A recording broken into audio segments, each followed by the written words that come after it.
ठीक, तो जल्दी से इस सिलेबस को देखिए। इसमें इसके बाद आपके लिखा है कार्ल पियर्सन कोफिशिएंट के बाद Spearman coefficient of correlation regarding rank correlation लिखा है, लिखा है, प्लीज कंफर्म। जो आपको पिक ग्रुप पर मैंने डाली है उस पर जल्दी से सिलेबस खोलिए, और जहां पर कोरिलेशन है यूनिट 2 में, उसमें जल्दी से देखिए कि कार्ल पियर्सन के बाद इस पर स्पीयरमैन का भी कोरिलेशन लिखा हुआ है ना, स्पीयरमैन्स coefficient of rank correlation. Yes sir. Yes sir. आपको याद होगा कि पीछे किसी क्लास में, मुझे याद नहीं आ रहा किस स्टूडेंट ने, someone has claimed me that ये जो है सर केवल कार्ल पियर्सन तक है, इसके बाद नहीं है। तो मुझे थोड़ा डाउट हुआ, फिर मुझे जाके देखना पड़ा इसको। ठीक, तो प्लीज जो भी आप इंफॉर्मेशन शेयर करें विद द ग्रुप और विद द टीचर, तो वो बहुत कंफर्म तरीके से करें।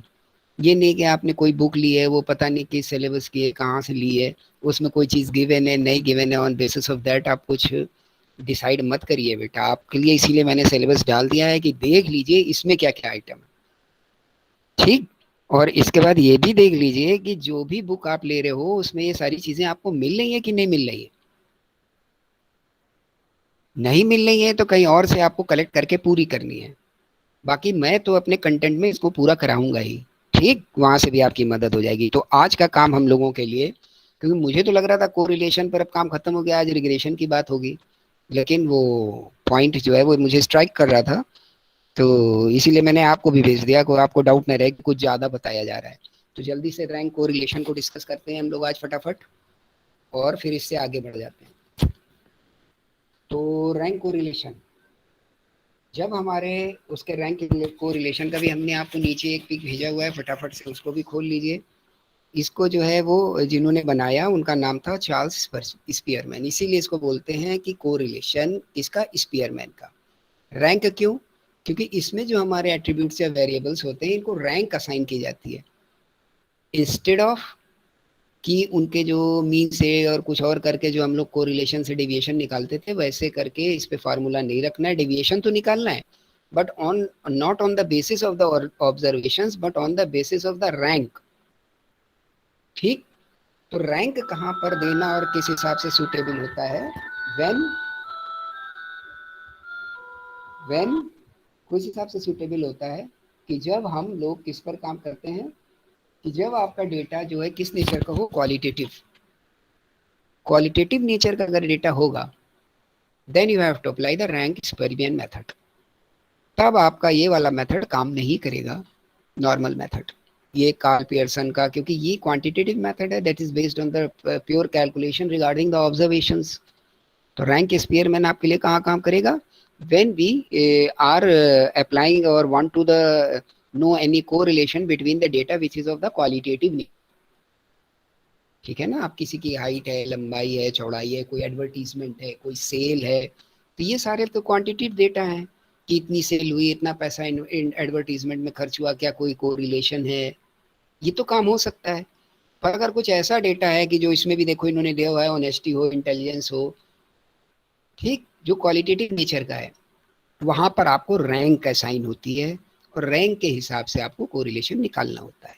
तो पहले हम लोग देखेंगे कि इसका फॉर्मूला क्या है।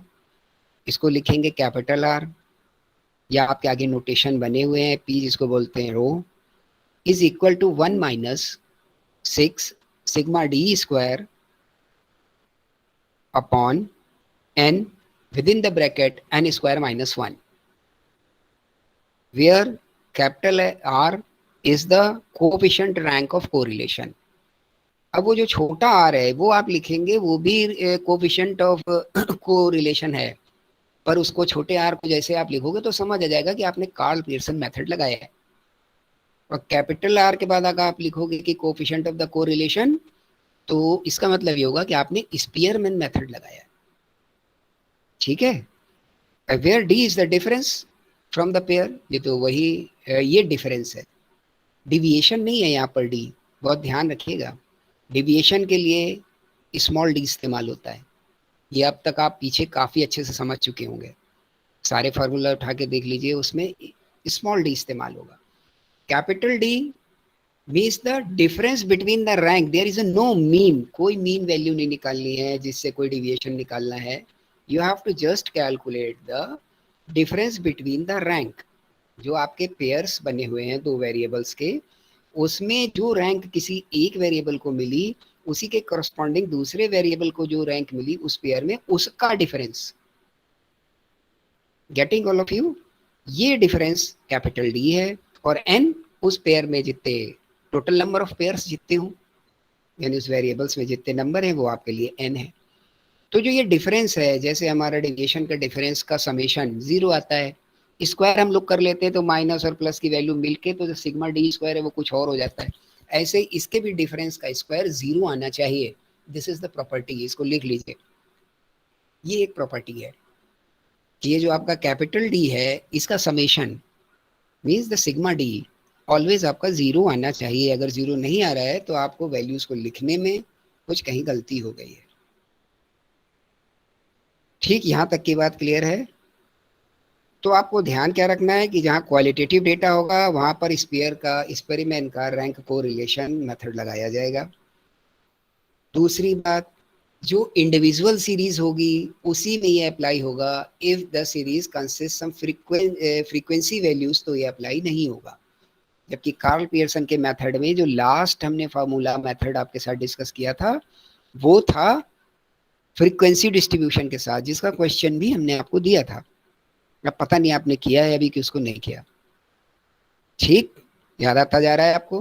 तो जो कार्ल पियर्सन के मेथड थे 4, मैंने आपको बोला था एग्जाम पर्पज से बहुत इंपॉर्टेंट होता है ये। तो उसमें कई सारे उनके मेथड थे। एक तो वो लिखने के कई सारे तरीकों के कारण मेथड बन रहे थे, एक डायरेक्ट मेथड था, और एक मेथड था कि अगर फ्रीक्वेंसी आ जाए तो क्या करेंगे आप। वो भी फार्मूला मैंने आपको लिखाया हुआ है और एक क्वेश्चन भी मैंने आपको दिया था। अब उसको देखना है हमें कि क्या आपने किया है आपने। अगला एक बात मैंने इसमें आपको बता दी कि क्वालिटेटिव नेचर के डेटा पर रैंक को स्पेयरमैन का मेथड अप्लाई होगा। ठीक है। दूसरी बात, ये इंडिविजुअल सीरीज पर अप्लाई होगा, फ्रीक्वेंसी डिस्ट्रीब्यूशन है तो उस पर अप्लाई नहीं होगा। ठीक। और अगर कोई एक्सट्रीम वैल्यूज हैं तो उनका भी इफेक्ट रैंक को रिलेशन पर नहीं पड़ेगा। दो तरीके जल्दी जल्दी से, जो आपको ऑब्जर्वेशंस या डेटा या जो भी डेटा आपको प्रोवाइड कराया जाएगा, हो सकता है रैंक के फॉर्म में दे दिया जाए कि एक वेरिएबल की ये रैंक है, दूसरे वेरिएबल की ये रैंक है, और आप डायरेक्ट अप्लाई कर दीजिए। ठीक है ना। अगर रैंक के फॉर्म में नहीं दिया है, ऑब्जर्वेशन के फॉर्म में दिया हुआ है, तो जिसकी हाई वैल्यू है उसको आप रैंक असाइन करोगे खुद कि ये रैंक है इसकी, ये रैंक है इसकी। ठीक। यस, श्याम जी बेटा, आपका कैमरा शायद खुला हुआ है तो आप बंद कर लीजिए।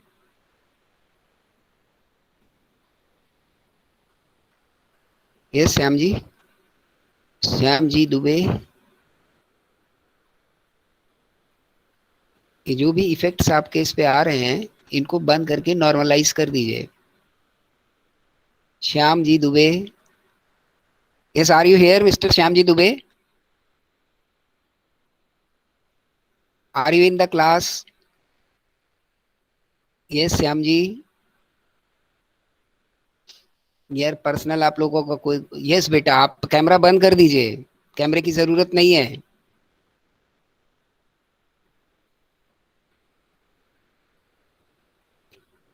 प्लीज कैमरा बेटा तब खोलो जब आपने कोई काम किया हो और उसको आप दिखाना चाहें।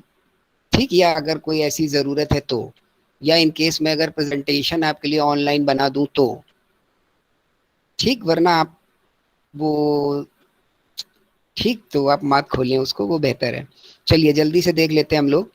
तो अगर रैंक आपको उस तरीके से दी हुई है, गिवन है वेरिएबल्स में, तो फिर रैंक को आप रैंक के हिसाब से डिफरेंस निकाल दीजिए और आगे अपना काम कर दीजिए।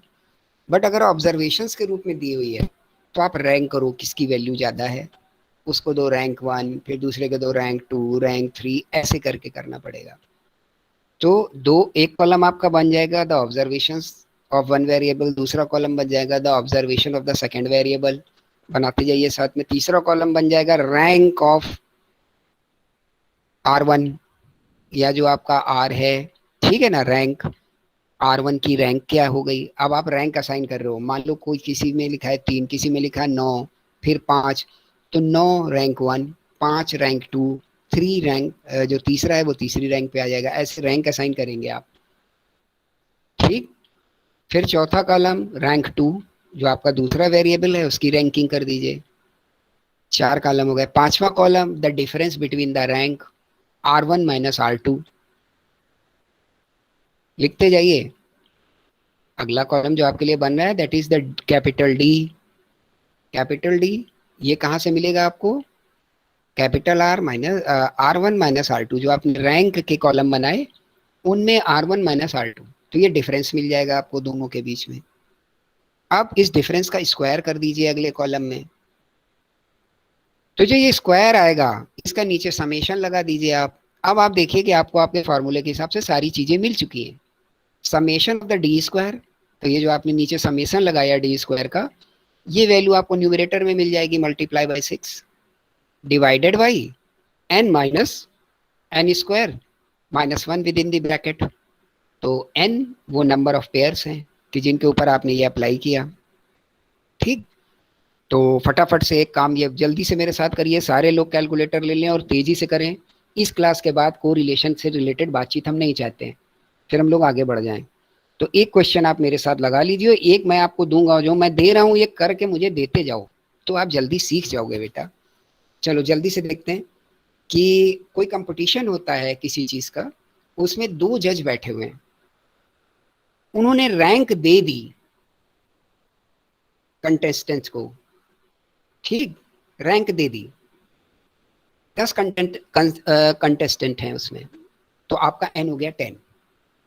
2 जज बैठे हुए हैं, तो जज नंबर 1 ने जो रैंकिंग दी, नंबर नहीं दिए, रैंकिंग ही दे दी सीधे सीधे। आपका काम आसान हो रहा है, आपको रैंक असाइन नहीं करनी पड़ेगी, 2 कॉलम कम हो जाएंगे, आपको डायरेक्टली R1 R2 मिल रहा है। तो जज नंबर 1 ने रैंकिंग प्रोवाइड की, लिखिए जो कंटेस्टेंट नंबर 1 था उसको 1, कंटेस्टेंट नंबर 2 जो था उसको 6, जल्दी जल्दी नोट करिए सारे लोग साथ में। कंटेस्टेंट नंबर 3 को 5, 4 को 10, 5 को 3, 6 को 2, 7 को 4, 8 को 9, और जो 9वें नंबर पे कंटेस्टेंट है, मतलब आपकी उसमें सीरीज में, उसको रैंक दी उन्होंने 7, और जो 10th नंबर पर जो व्यक्ति लोकेट कर रहे हैं, कुछ नाम होगा उनको, तो उनको रैंक दी 8।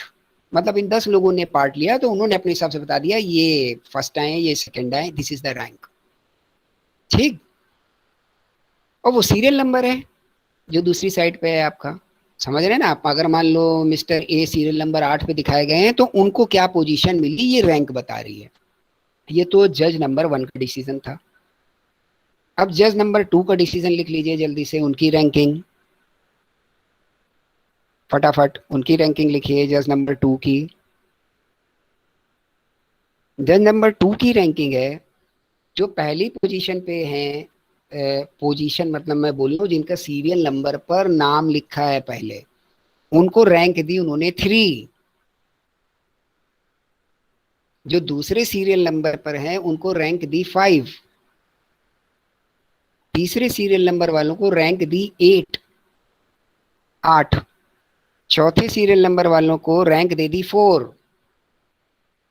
पांचवें सीरियल नंबर वालों को रैंक दे दी 7। छठे सीरियल नंबर वालों को रैंक दे दी 10, और 7वें सीरियल नंबर वालों को रैंक दे दी 2। 8वें सीरियल नंबर वालों को रैंक दे दी 1। 9वें सीरियल नंबर वालों को रैंक दे दी 6, और 10वें सीरियल नंबर वालों को रैंक दे दी 9। किसी की छूटी तो नहीं बेटा? प्लीज प्लीज रिस्पॉन्स प्लीज, किसी की कोई छूटी तो नहीं? छूटी हो तो मैं बता दूं। रिपीट कर दीजिए। पहले जज की कि दूसरे जज की बेटा? दूसरे जज की। ओके, तो सीरियल नंबर 1 पर 3, सेकंड पर 5, थर्ड पर 8, फोर्थ पर 4, फिफ्थ पर 7, सिक्स्थ पर 10, सेवेंथ पर 2, एट्थ पे 1, नाइन्थ पे 6 और 10th पे 9। ये रैंकिंग है। तो आपको R1 R2 मिल गया। Now you have to calculate the D, then the D square, then the sigma D, then apply the formula and tell me what is the coefficient of correlation between the judgment of judge number 1 and the judge number 2। इन दोनों ने जो दिया decision, क्या इनके बीच में कोई correlation है? Ranking उन्होंने दे दी आपको दोनों की। तो अब जल्दी से मुझे कैलकुलेट करके बताइए। आपका टाइम 11:35 है, तो मैं आपको देता हूँ इसके लिए 5 से 7 मिनट बहुत है। चलिए करिए जल्दी से, और इसको हम लोग डिस्कस स्टार्ट करेंगे एट 11:45। 10 मिनट का टाइम आपके लिए, फटाक से करिए इसको। गलत सही जो भी हो करो जरूर बेटा, और करिए। और कोई डाउट हो तो आप उसको मुझे बता के कैमरा ओपन करके अपनी वर्किंग दिखा सकते हैं। इस काम के लिए कैमरा ओपन हो सकता है, पर मुझे बता दीजिए फिर दिखाइए।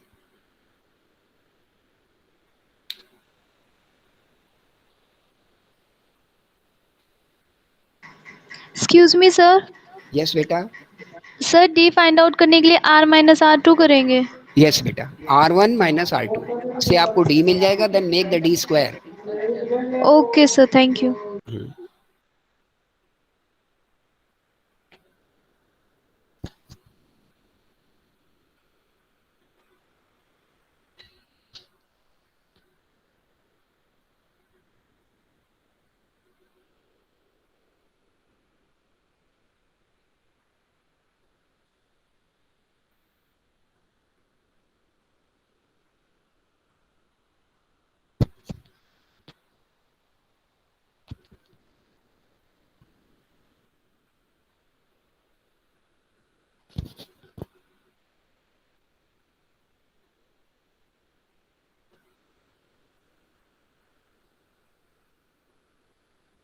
एक इंफॉर्मेशन है बेटा आपके लिए कि आप लोगों का एक टेस्ट लिया जाएगा अगली वीक में। ठीक, वो जो रिस्पेक्टिव टीचर्स आपको जो जो कोर्स पढ़ा रहे हैं उस पे बेस होगा। तो अब तक जितना भी कवर्ड हुआ है उसको अच्छे से याद करके दोहरा के समझ लीजिएगा। इसका एक टेस्ट आपको नेक्स्ट वीक में देना होगा। वो किस तरीके से होगा, ऑनलाइन होगा, ऑफलाइन होगा, ये मैं आपको आगे अभी हमारा आपका साथ है अनाउंस कर दूंगा या ग्रुप पे बता दूंगा। ठीक, तो आपकी जो क्लास टाइमिंग्स हैं उसी समय में ये आपका एक टेस्ट नेक्स्ट वीक में होगा। वो कौन सी डेट होगी, क्या तरीका होगा, ये सब मैं आपको बता दूंगा। ठीक बेटा।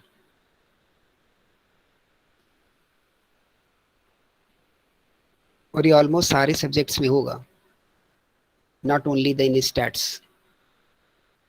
Yes correct Ritika. देखिए रितिका जी का जवाब जो है वो बिल्कुल सही आया है। ठीक, अच्छी बात है। इस स्पीड के साथ आप लोगों को काम करना चाहिए, इसमें कुछ था नहीं, सो इजी। ठीक, सो इजी वन। तो हम लोग यहाँ से आगे चल सकते हैं, क्योंकि अगर एक जवाब सही मिला है तो मुझे पूरी उम्मीद है कि क्लास का भी एवरेज उसी तरीके से परफॉर्म करेगा ही। तो क्या इससे आगे चल सकते हैं कि आप सबको कैलकुलेशन के लिए टाइम दें हम? आप करिएगा इसको और आंसर आपको यही मिलना चाहिए। ठीक, हाँ बेटा एक बात और है इसमें, ये जो आपका आंसर है रितिका, ये कितना है जरा देखूं मैं, क्या लिखा है आपने? सर -0.21। करेक्ट। अब आपको यहाँ पर माइनस का बड़ा ध्यान रखना है इन द रैंक्स। ठीक, अगर माइनस में आंसर आ रहा है तो आप उसको माइनस में जरूर लिखे रैंक कोरिलेशन में। ठीक, कोरिलेशन के आंसर में माइनस का इंपॉर्टेंस है। ये बताता है कि आप का नेगेटिव पॉजिटिव किस तरीके का कोरिलेशन जा रहा है। ठीक है, तो जल्दी से आगे बढ़ जाते हैं हम लोग। बाकी सारे लोग इसको कर लीजिएगा, ये आंसर बिल्कुल करेक्ट है। अब एक क्वेश्चन मैं आपको दे रहा हूँ जो आप घर से करेंगे, बहुत ध्यान रखिए और मुझे भेजिए करके। आप लोग भेज नहीं रहे भाई, गड़बड़ बात है ये। भेजेंगे तो हम लोग और अच्छा डिस्कस कर पाएंगे। फटाफट से वैल्यूज को नोट डाउन करिए और इनमें अब आपको रैंक असाइन करनी पड़ेगी, आपके लिए काम बढ़ रहा है। जल्दी से लिखिए वेरिएबल एक्स,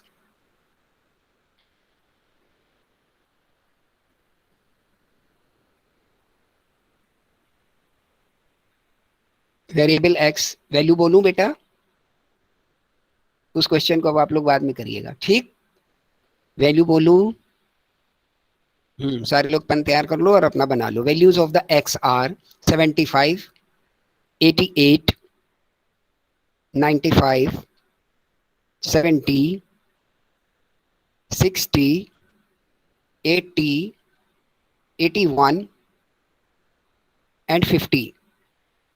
कितने ऑब्जर्वेशंस हैं? 8। ठीक, फिर से दोहरा दे रहा हूं, वेरिएबल एक्स के observations 75, 88, 95, 70, 60, 80, 81 and 50. Now the variable y. Variable y की वैल्यूज के ऑब्जर्वेशन की please note down. 120, 134, 150, 115, 110, 140, 142 and 100। Count कर लीजिए, 8 वैल्यूज इसमें भी होनी चाहिए। फिर से एक बार y की वैल्यूज को मैं रिपीट कर दे रहा हूं, प्लीज मैच इट। 120, 134, 150, 115, 110, 140, 142 एंड 100। ये 2 वेरिएबल्स की वैल्यू मिल गई। अब असेंडिंग ऑर्डर के हिसाब से इनकी रैंक आपको असाइन कर लेनी चाहिए। जिसकी वैल्यू सबसे ज्यादा हो उसे रैंक 1 मिले, फिर जो जिसकी वैल्यू सेकंड हो उसको रैंक 2 मिले, जिसकी वैल्यू थर्ड हो उसे रैंक 3 मिले। इस तरीके से आप करेंगे। क्लियर? तो रैंक असाइन करेंगे आप, उसको बोलेंगे R1। फिर y की रैंक असाइन करेंगे, उसको बोलेंगे R2। और फिर वही R1 minus R2 is equal to D, then the D square, then apply application of formula.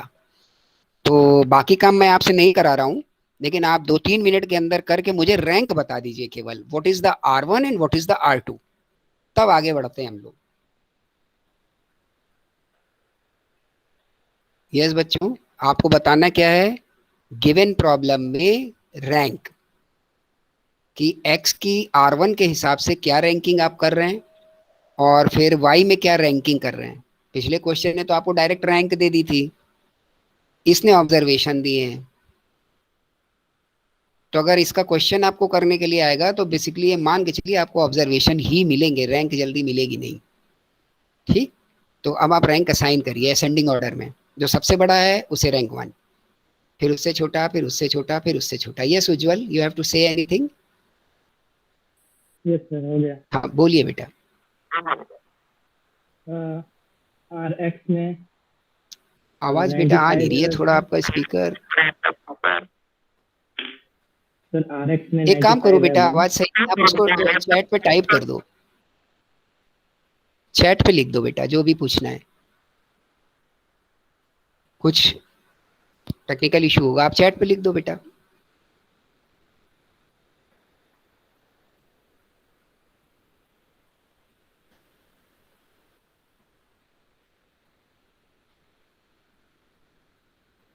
और सारे लोग रैंक असाइन करें और जल्दी से मुझे बताएं।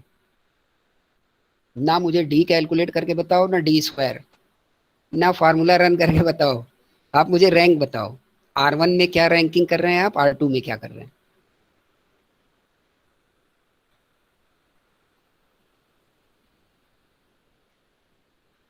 चैट पे भी आप लिख सकते हैं।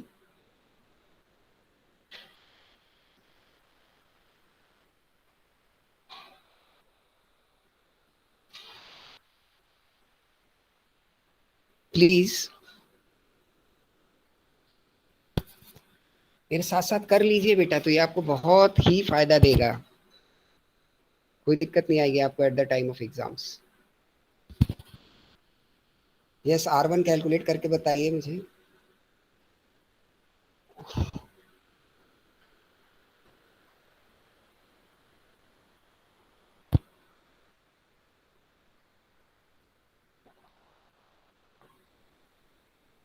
आपने एक कॉलम बनाया, कॉलम में x की वैल्यू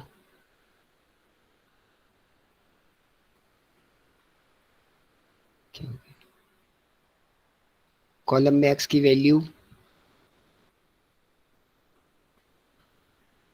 लिखी सारी।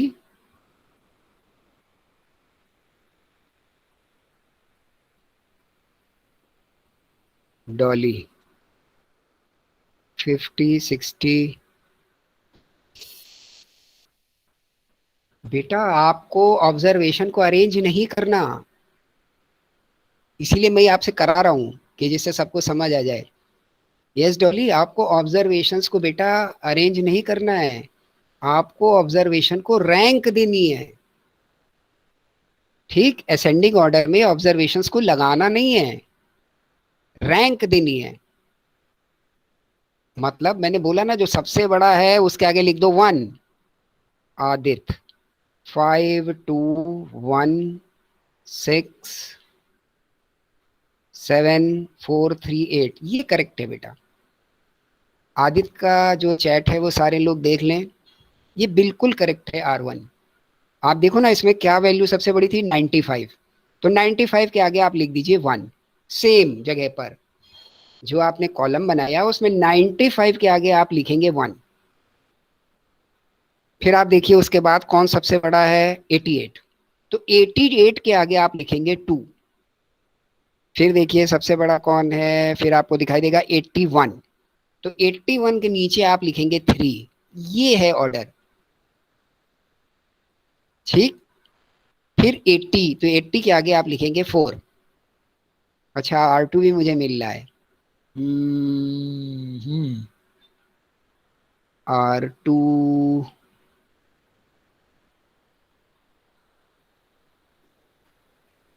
150 तो ठीक है, 150 के बाद 142 सबसे बड़ा है, वो भी ठीक है, 140 भी 3 ठीक है, 3 तक तो ठीक है।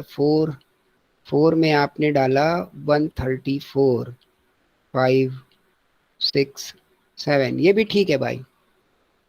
ये आदित्य वाला ठीक है, और उज्जवल थोड़ा सा करेक्शन आपको करना है। ये आपकी रैंक जो 120 को आपने 4 दी है वो नहीं आएगी, और 3 140 को आना चाहिए, 140 को आना चाहिए। ठीक,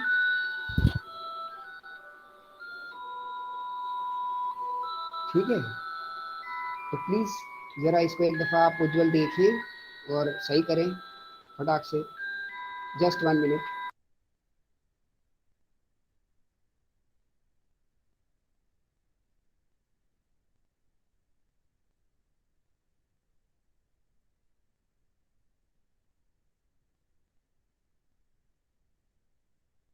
ओके, तो कहाँ थे हम लोग? ये जो R2 114 बोला था,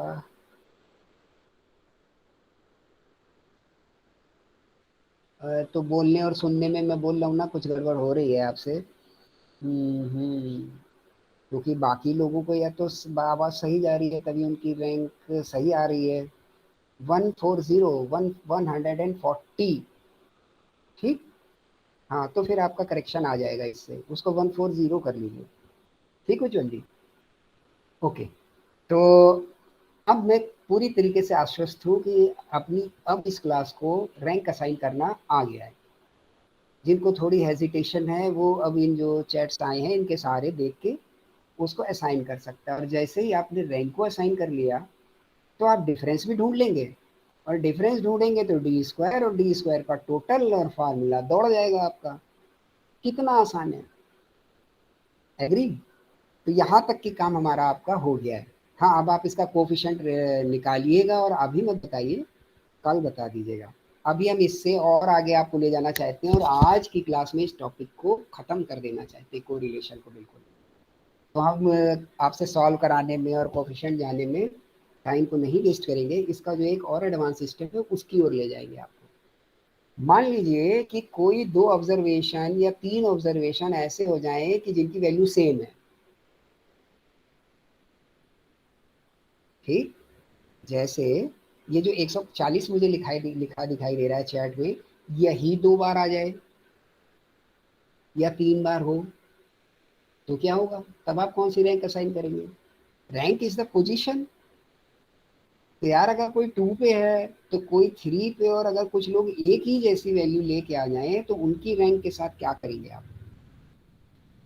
बहुत ध्यान से मेरी बात को सुनिए। जब ये ऑब्जर्वेशंस इन केस मैच हो जाएं तो आपको क्या करना है? तो जो जो ये ऑब्जर्वेशन मैच किए हुए हैं इनको वो सेम रैंक दे दीजिए जिसके ये अधिकारी हैं। जैसे 140 वाला जो ये केस है, मान लीजिए ऐसे 140, इसमें 2 होते फॉर द एग्जांपल, ठीक? तो अगर 2 होते तो हम क्या करते कि ये जो रैंक थर्ड है ये इन दोनों को दे देते। समझ रहे हैं आप? तो जो तीसरे नंबर वाला है उसे भी रैंक थर्ड, लिखने में जो चौथे नंबर पे है या कहीं पर भी है उसे भी रैंक थर्ड, और टोटल है आपके पास 8, और 2 को आपने दे दी रैंक थर्ड।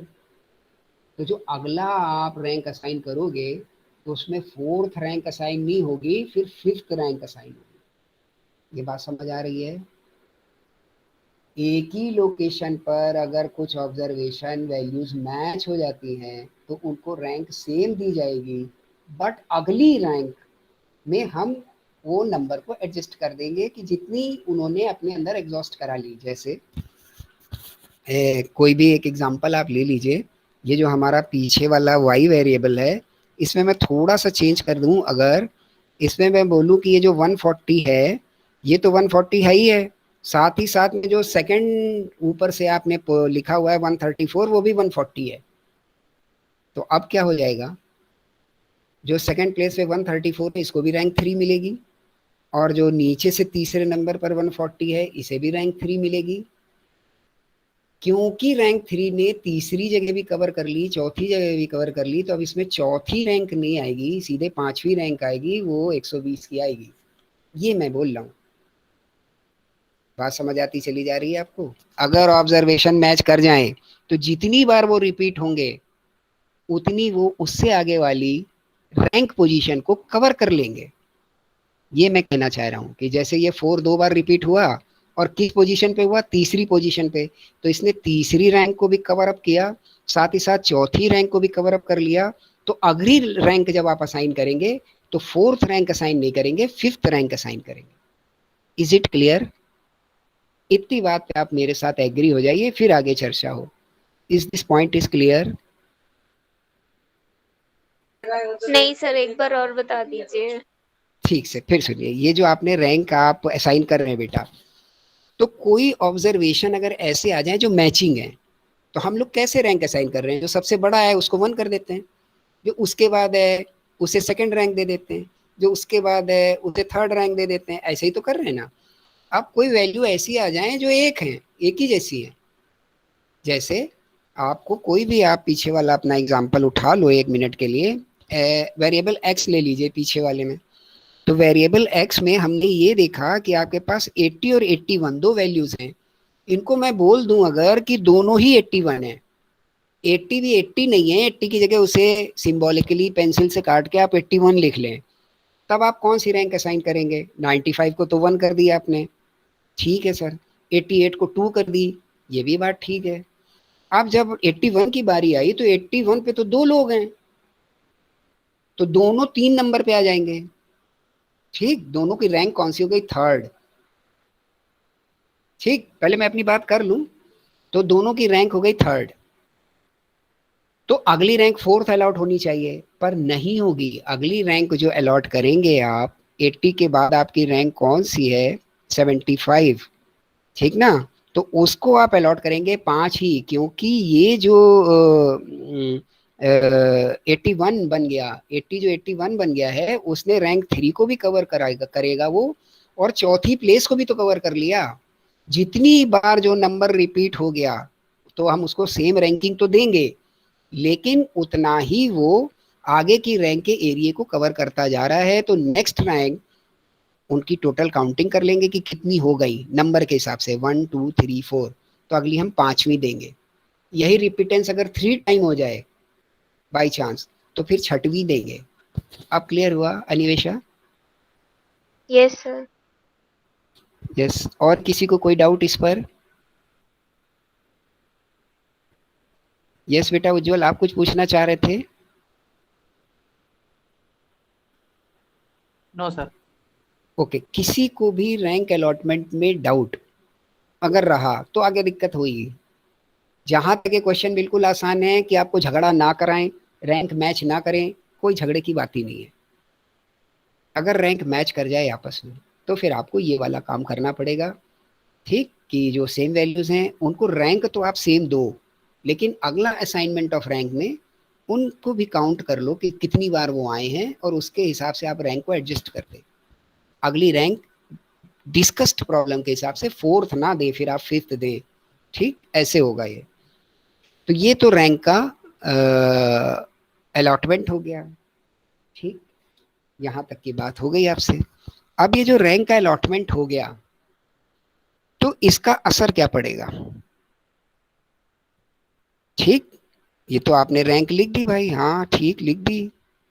अब आगे क्या करें सर? क्योंकि अब आपको तो रैंक से डिफरेंस निकालने हैं। तो अगर आपको रैंक से डिफरेंस निकालने हैं, बहुत ध्यान से सुनिएगा, क्योंकि यहाँ गलती होती है। पीछे वाला काम तो बड़ी आसानी से आपसे हो गया, और आप प्रैक्टिस करेंगे तो हो जाएगा। लिख तो दिया लिखते समय आपने 3, पर जब आप फाइनल डिविएशन के लिए इसको R1 R2 बनाएंगे, तो इनका टोटल करिए और उसको एवरेज कर दीजिए। जैसे रैंक 3 अगर 2 बार रिपीट हुई है, तो इनका टोटल करिए। 3 का टोटल कितना होगा? 2 बार अगर रिपीट हुई है, 3 का टोटल कितना होगा?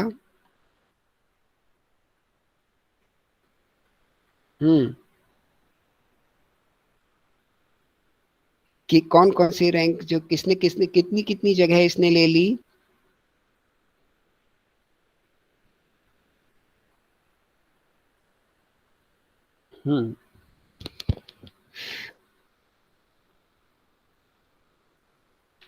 ये जिन जिन प्लेस पे रिपीट हुई, ठीक है, ये जिन जिन प्लेस पे रिपीट हुई, इनका टोटल करके आपको एवरेज लेना है। जैसे इसने किस किस प्लेस की जगह को ले लिया? थर्ड को और फोर्थ को, तभी तो आप 5वें पे पहुंचे ना। थर्ड तो आपने असाइन की कि हाँ यार इनकी थर्ड है, और जो हम लोग समझते चले आ रहे हैं कि अगर दोनों लोग मैच है तो इनको भी 3 मिल कर देना चाहिए, ठीक। तो इसने किस किस प्लेस को, हाँ जवाब आपका ठीक आ रहा है उज्जवल, लेकिन मुझे तो पूरी क्लास को उस हिसाब से समझाना ना। इन्होंने किस किस जगह को कवर अप किया? एक थर्ड को और एक फोर्थ को। तो जब इन्होंने थर्ड और फोर्थ को कवर किया, तो इसका टोटल करिए आप। 3 + 4 कितना मिला? 7। और कितने थे ये? 2, 2 ही तो थे ना, 2 जगह थी ये, तो डिवाइड बाई 2, तो आपको मिलेगा 3.5, जो आंसर आपको उज्जवल जी दे रहे हैं इस पर, ठीक है। ऐसे ही अगर 3 बार हो जाए, तो इन्होंने किस किस जगह को रिप्रेजेंट किया, ये देखना है आपको। अगर 3 एक लोकेशन पे आया, तो उसके बाद अगला भी आपके लिए 3 की जगह को उसने कवर अप किया, तो अगला आपने 4 असाइन किया था, 5th असाइन किया था, 4th तो असाइन किया नहीं। तो आपको करना क्या है? 3 और 4th को जोड़ना है और उसका एवरेज ले लेना है। अगर ये 3 बार काम हो गया होता तो हम क्या लिखते? अगर 140 3 बार आ गया होता तो हम क्या करते? फिर तो हम 3 4 5 तीनों का टोटल लगाते और डिवाइड बाई 3 करते। तो ये जो वैल्यू आएगी, ये रैंक वाले कॉलम में आप लिखेंगे जिससे डिविएशन लेना है। Please getting? रैंक को असाइन करने के लिए मैंने आपको तरीका बताया कि अगर सेम वैल्यू हो रही है तो वहां पर आप जो रैंक असाइन कर रहे हो उस रैंक पे रुको, वही आगे आगे लिख दो और अगली रैंक आप उससे ऊपर वाली दो जोड़ के।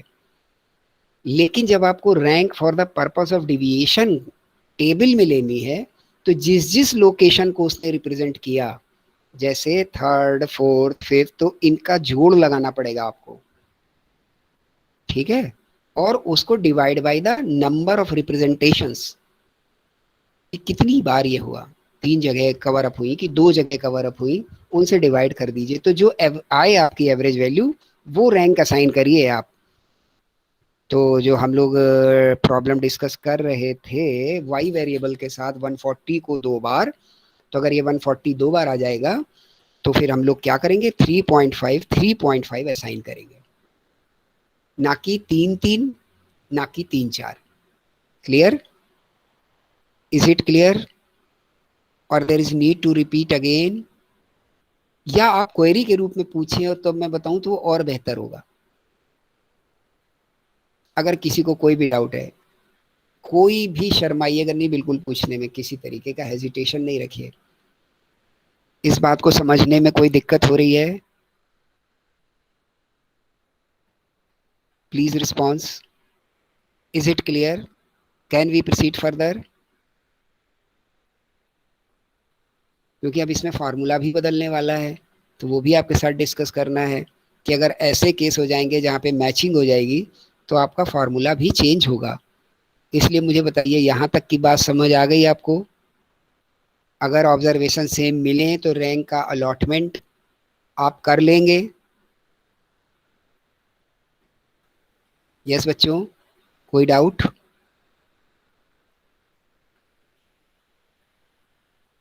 प्लीज बेटा रिस्पॉन्स कर दीजिए, यस और नो, कुछ भी। No sir. ओके, तो यहाँ तक आप रैंक का अलॉटमेंट कर लेंगे और ऐसे एवरेज निकाल करके उस रैंक को अलॉट कर देंगे, फिर डिफरेंस निकाल लेंगे, डी स्क्वायर बना लेंगे। यहाँ तक का काम आपको आता है, ठीक। अब आगे बढ़ते हैं हम लोग। अब इसका फार्मूला चेंज हो जाएगा। अब ये फार्मूला क्या हो जाएगा बेटा? अब ये फार्मूला हो जाएगा, लिखिए जल्दी से, R is equal to 1 minus 6, एक बड़ा ब्रैकेट बनाइए, big bracket open, sigma D square plus 1/12 within the bracket m cube minus m, bracket close और फिर बड़ा ब्रैकेट क्लोज, ये न्यूमरेटर है, divide by n within the bracket n square minus 1, ठीक। किसी किसी books में कहीं पर भी आपको लिखा भी मिल सकता है m क्यूब माइनस n, तो वो कुछ नहीं है, उसी का फॉर्मेशन है आगे का। तो फार्मूला आपको समझ आया? ये नया फिर से दोहरा दे रहा हूं मैं। अगर रैंक मैच करेंगी तो कैसे रैंक को असाइन करना है, अगर ऑब्जर्वेशन मैच करेंगे तो रैंक को कैसे असाइन करना है, ये मैंने डिस्कस कर दिया आपके साथ। उसके हिसाब से आपका फार्मूले में भी चेंज आ जाएगा और वो बन जाएगा R is equal to 1 minus 6 big bracket के अंदर सिग्मा डी स्क्वायर प्लस 1/12 और within the small bracket m cube minus m, और बड़े ब्रैकेट को बंद कर दीजिए। तो आप देख रहे हो कि इसमें क्या वैल्यू बढ़ गई बेटा पुराने वाले फार्मूले से, कि 1/12 m क्यूब माइनस m, ये वैल्यू बढ़ गई है। पुराना जो फार्मूला आपने रन कराया और आंसर दिए उससे ये एक नई चीज आ गई है, बाकी सब पुराना है। तो यहां पर आपको क्या करना है, यहां पर आपको जो काम करना है वो करना है कि आपको m क्या है, the number of time of repetence, कि ये कोई भी रैंक हो XYZ, इससे मतलब नहीं है कि वो चौथे पोजीशन पे 5 3 बार आ गया, कि 2 3 बार आ गया, कि एक ही 2 बार आ गया, इससे हमारा कोई झगड़ा नहीं है। हमें ये देखना है कि कोई भी रैंक रिपीट कितनी बार हुई, ठीक है, वो आपके लिए m है बस। जैसे हम लोग बोल लेते हैं कि 140 2 बार आया, तो यहाँ पर m के लिए आप क्या लिख देंगे 2। तो with in the bracket m का मतलब 2 क्यूब माइनस 2, ये करना है आपको। बाकी आपके लिए वही फार्मूला है और 1/12 भी आपको लगाना है।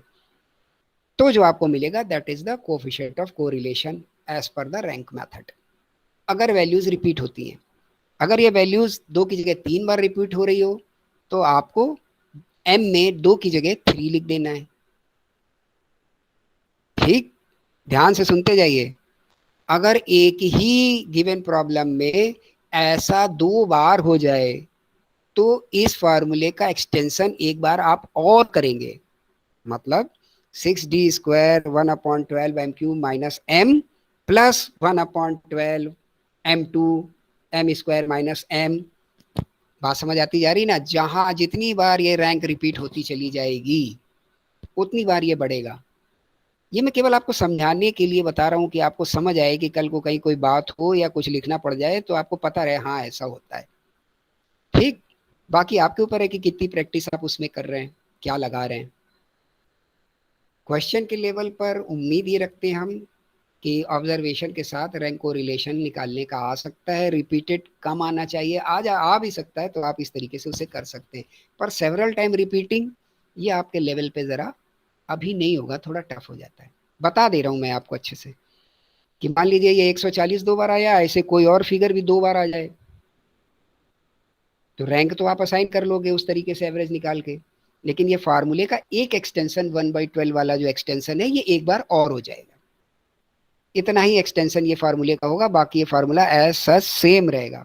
यानी न्यूमरेटर में ये जो आपकी वैल्यू है 1 + 1/12 m² माइनस m, ये एक बार आएगी प्लस एक बार और आएगी, और दोनों बार m अगर 2 बार रिपीट हुआ है तो 2 डाल देंगे आप। अब बताइए, अब कुछ क्लियर हो रही है बात या कई सारी नई नई बातें आ गई, बहुत सारा डाउट आ गया? Please tell me.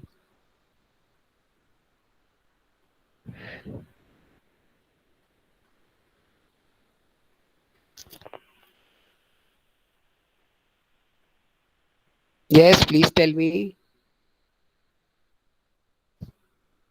नहीं बताएंगे आप? कोई दिक्कत नहीं आ रही है? बहुत अच्छे बच्चे, फिर क्या बात है यार, फिर तो बहुत आनंद आने वाला है। तो चलिए मैं आपको इस पे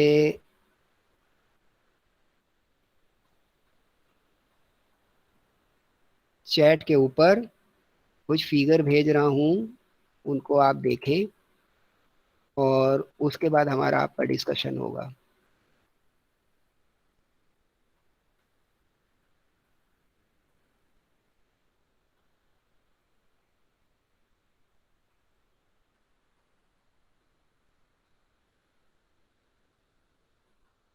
अभी भेज रहा हूँ बेटा, बस टाइप कर दो जरा सा।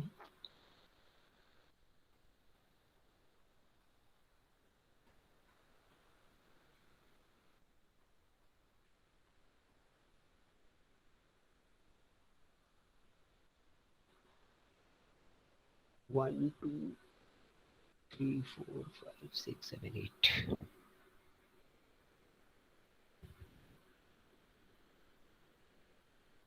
ओके बेटा, ये जो आपको मिल रहा है 80 78 75 75 68 67 60 एंड 59, ये वेरिएबल एक्स की वैल्यूज हैं। ठीक, ये वेरिएबल एक्स है। अब मैं आपको भेज रहा हूँ वेरिएबल वाई, इसको नोट डाउन करिए फटाफट।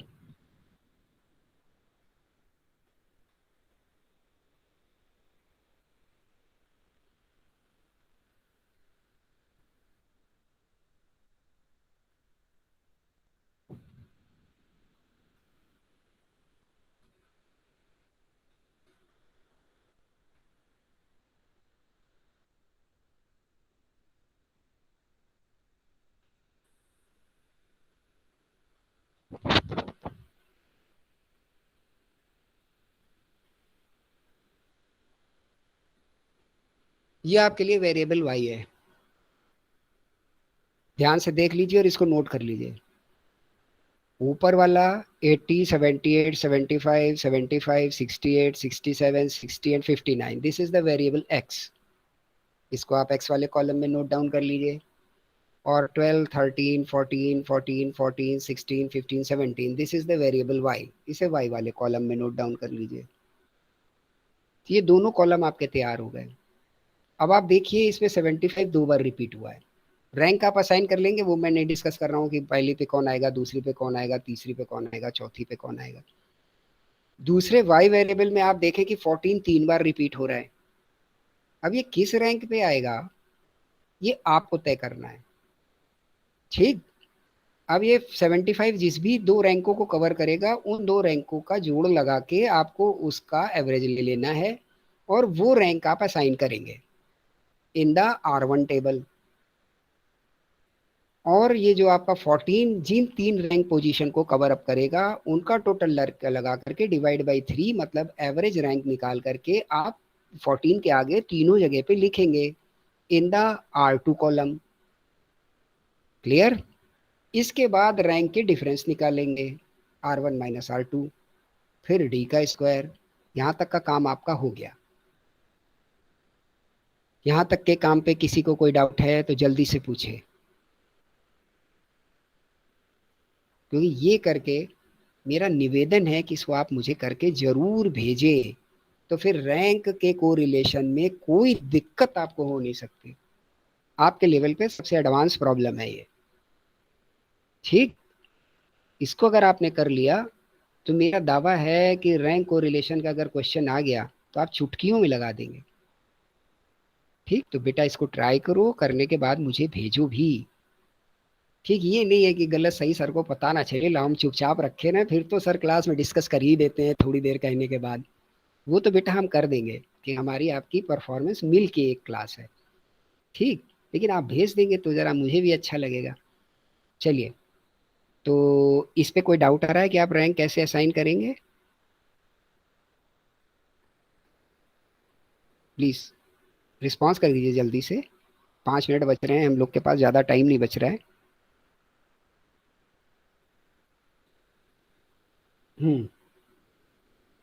नहीं हो रही होगी दिक्कत, यही मान लेता हूँ मैं भाई, मत बताइए आप लोग।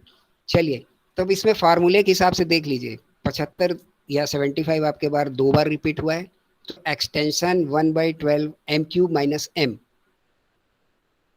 ये तो आएगा ही आएगा, ठीक है। तो यहाँ पर m क्योंकि दो बार रिपीट हुआ है तो 2 हो जाएगा। एक एक्सटेंशन और आएगा क्योंकि आप देखिए 14 तीन बार रिपीट हुआ है, तो इसी न्यूमरेटर को आप और एक्सटेंड कर दोगे, plus 1/12 M cube minus M, और अब ये m की जगह पे 3 आ जाएगा। ऐसे ये फार्मूला आपका सॉल्व होगा, तब कोफिशिएंट ऑफ कोरिलेशन मिलेगा। अब कोई डाउट आ रहा है तो पूछ लो।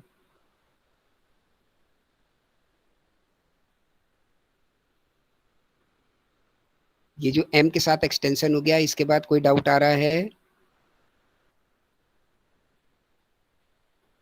प्लीज बेटा, कोई डाउट आ रहा है?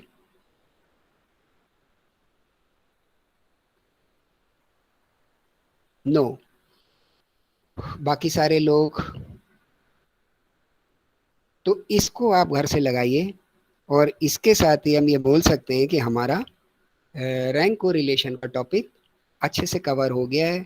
अब इसके बाद इसमें आपके लेवल के लिए ज़्यादा कुछ बचता नहीं है कोरिलेशन से रिलेटेड। तो कल हम लोग ये जो आप करके लाओगे इस पे इसकी फाइंडिंग्स को थोड़ा सा डिस्कस कर लेंगे, और फिर हम लोग प्रोसीड कर जाएंगे रिग्रेशन एनालिसिस पर। और रिग्रेशन एनालिसिस को हमारा टारगेट रहेगा कि हम कल और परसों के बीच में ख़त्म कर दें, तो फिर सीधे सीधे हम लोगों के लिए टाइम सीरीज, इंडेक्स नंबर और प्रोबेबिलिटी बचती है, उसको जल्दी से कवर करना। हाँ उज्जवल, कुछ कहना है बेटा? सर डी स्क्वायर में -1.5 दो बार आ रहा है और 4 दो बार आ रहा है। स्क्वायर की वैल्यूज तो कैसे माइनस में हो सकती हैं? एक मिनट सर, आप डी को बोल सकते हो कि माइनस है, प्लस है, क्या है, ठीक है ना। स्क्वायर की वैल्यूज तो माइनस होंगी नहीं, ठीक। तो डी क्या आ रहा है, डी स्क्वायर क्या आ रहा है, वो तो आप सब कैलकुलेट कर लोगे। मेन बात ये है कि जो फार्मूले की रनिंग है ये आपको समझ आ गई ना कि एम में क्या करना है, क्योंकि कोफिशिएंट तो आप लोगों ने मुझे ढूंढ के पहले बता दिया है ना 2-3 बार में, तो मैं इतना तो आश्वस्त हूं कि आप डी और डी स्क्वायर तो निकाल ही लेंगे। ठीक, उससे रिलेटेड मुझे कोई इशू नहीं है आप लोगों के साथ, वहां पे आपकी परफॉर्मेंस बहुत अच्छी है। मुझे जो थोड़ा सा डाउट है वो यही है कि ये जो एम क्रिएट हो गया है रिपीटेंस, इसको आप हैंडल कर लेंगे, बस ये बताइए। एम इज द रिपीटेंस ओनली, तो जो अगर कोई 2 बार रिपीट है तो आप 2 लिख देंगे एम की जगह, 3 बार रिपीट है तो 3 लिख देंगे।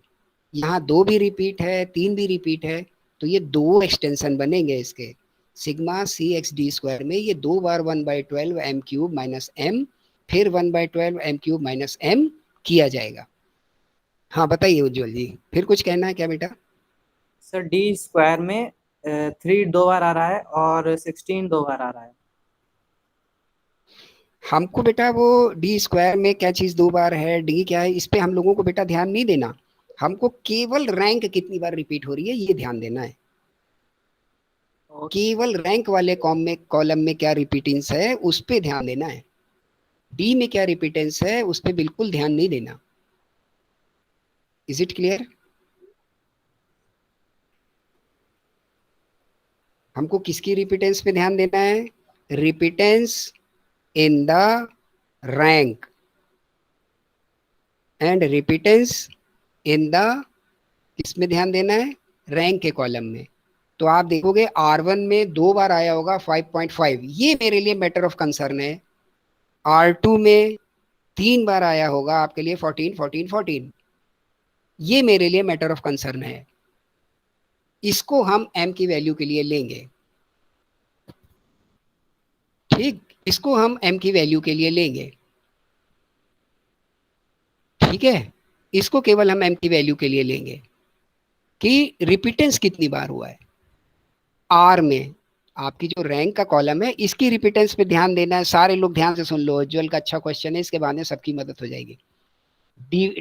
डी में कितने रिपीटेंस है, डी स्क्वायर में कितनी रिपीटेंस है, इससे कोई मतलब नहीं है। आपको मतलब किससे है कि R1 या R2 में कितनी रिपीटेंस है। तो R1 में आपके लिए जो रिपीटेंस हो 75 2 बार आया है और ये ले लेगा आपकी पोजीशन 5th एंड 6th, तो ये 2 बार रिपीट हो रहा है, तो फिर 5 + 6 = 11 डिवाइड बाई 2 5.5 2 बार रिपीट होगा। ऐसे ही 14 3 बार आया है। ठीक, तो ये कौन सी रैंक को ले रहा है 14? 444, क्योंकि आपने तीनों को जोड़ा, ठीक है ना, 3 4 5 को जोड़ा और उसको डिवाइड बाई 3 कर दिया तो 444 आ जाएगा। तो हमें देखना है कि रिपीटेंस जो है वो 1 2 बार हो रही है, 1 3 बार हो रही है। वही मेरे लिए m की वैल्यू है बस, जस्ट द 2 एंड द 3, आगे कोई लेना देना नहीं है डिफरेंस से डी स्क्वायर से। Is it clear?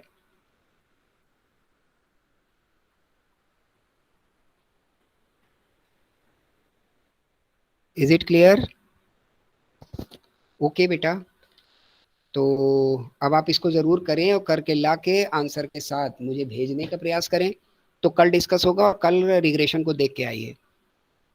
ठीक, तो अब इस क्लास को हम लोग बंद कर लेते हैं और हमारी आपकी मुलाकात अब कल होती है। Okay, then you have to say anything, otherwise I have to just say the thank you and have a nice day for all of you. Thank you बच्चों।